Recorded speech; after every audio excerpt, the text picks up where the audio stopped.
وہی خاتون کے رونے کے اندر اور آواز بھاری نہیں کر رہی، اس کا کچھ بول ہی نہیں رہے کہ تم آواز بھاری کرو. قرآن پاک میں نہیں ہے نبی کی بیویوں کر کے خطاب نہیں ہے، آواز کا پردہ نہیں ہے. رونا دھنا کس چیز کا رونا دھونا ہے؟ توبہ کرو، عمل کر کے دکھاؤ. 4 مہینے تک گاڑی چلی، پھر زبان کینچی کی طرح چل رہی ہے، بات چیت بند کر رہے ہیں. وہ جناب گناہ کی طرف زبردستی جا رہے ہیں، گناہ کی جگہ پر. شوہر کہتا ہے ٹھیک ہے آپ چلے جاؤ، کیا کریں، زبردستی تو مار تو نہیں سکتے آپ کو. آپ کو لے جانے والے آپ کے بھائی اور دوسرے رشتہ دار ہیں پہلے سے ہی.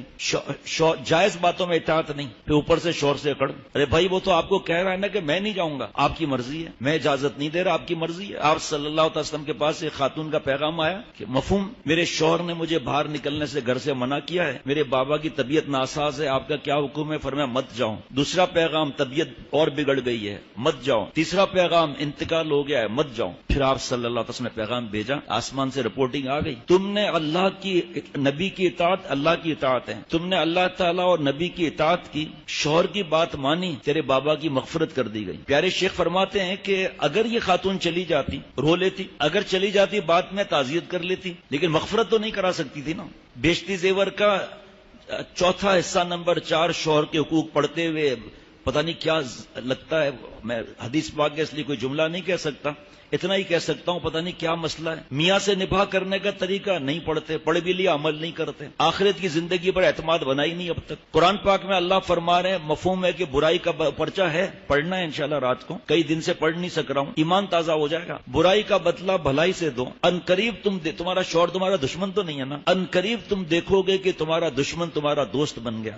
اور یہ برائی کا بدلہ بھلائی سے دینا ہر ایک کا کام نہیں ہے. حضرت فرماتے تھے نصیبے والوں کا کام ہے. اگر شوہر کے حقوق تجھے سمجھ میں نہیں آتے تو یہ تو دیکھو آپ کھٹ سے آ جائے گا پیغام، مردوں کے لیے بیان ہوتا ہی نہیں ہے، تیرا کیا واسطہ. اب ایک صاحب کا جھگڑا تھا خاندان کا، آپ میاں بیوی کا، ان کو بیوی کے لیے الگ دی کتابیں، شوہر کے لیے الگ دی. حقوق الرجال بیوی کے لیے دی، وہ پڑھے اور ان کو سمجھایا گھر میں تعلیم شروع کرو حضرت کی کتابوں کی 10 منٹ. یہ گیا بیوی کے ساتھ جا کے بات کی، منا لیا، کہا کتاب پڑھنا شروع کر دے، کہا ہاں پڑھو کتاب، اچھا ہے. شوہر صاحب دیکھیے کون سی کتاب پڑھا، حقوق الرجال. جو عورت کو پڑھنا ہے وہ خود پڑھ رہا ہے، عورت کو ایسا کرنا ہے 3-4 بات سن کے کہا بند کرو کتاب کو، اپنا کتاب کھولو نا حقوق النساء. پھر جھگڑا شروع ہو گیا. عجیب پجامہ والی حرکت ہے. بیگم صاحبہ کہتی ہے میں بات نہیں کروں گا، وہ کہتا ہے میں بات نہیں کروں گا. اللہ کو جھکنا پسند ہے، صرف بیان کرنا ہے ہم نے، میں اپنی بات کرتا ہوں، بیان صرف کرنا ہے، عمل آپ لوگ کریں گے. پھر آپ لوگوں نے میں سے کوئی سب نہیں، کوئی ایسا ہے کہ بیان سننا ہے، آگے سنانا ہے، لمبی لمبی باتیں سنانا ہے، دوسرے کو حق جتلانا ہے.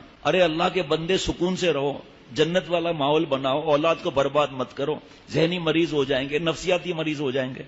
میاں بیوی بات چیت نہیں کر رہے آپس میں. شوہر نے بیوی کو پرچہ رکھ دیا، اس میں لکھا تھا کہ مجھے 3 بجے آپ اٹھا دیجیے گا، میری فلائٹ ہے، بہت امپورٹنٹ کانٹریکٹ سائن کرنا ہے. آنکھ کھلی 7 بج رہے تھے صرف. اس کو اتنا غصہ آیا، بیوی پر چلانے لگا، اٹھایا کیوں نہیں، یہ شور شرابہ، اشارہ کیا تو اس کے موبائل کے نیچے پرچہ لکھا ہوا تھا سرتاج، اور 3 بج گیا اٹھ جائیے. ایک ہی گھر میں رہتے ہوئے یہ حالت ہے. سردی سے دروازہ کھل گیا، یہ میاں بیوی لڑے ہوئے تھے. کہا بیگم صاحبہ بند کر دو دروازہ. کہا تسی بند کرو نا. کہا بیگم صاحبہ آپ بند کر دو. تو کیوں نہیں بند کرتا تم؟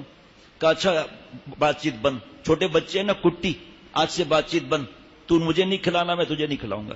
بچوں کا ہوتا ہے نا، یہ بھی بچے ہی تو ہیں، لڑنے والے جاہل، گھر کو جہنم بنایا ہوا. عورت کی آواز نہ جائے اور یہاں چیخوں کی آوازیں جا رہی ہیں. دونوں نے کہا کہ جو سب سے پہلے بولے گا وہ دروازہ بند کرے گا.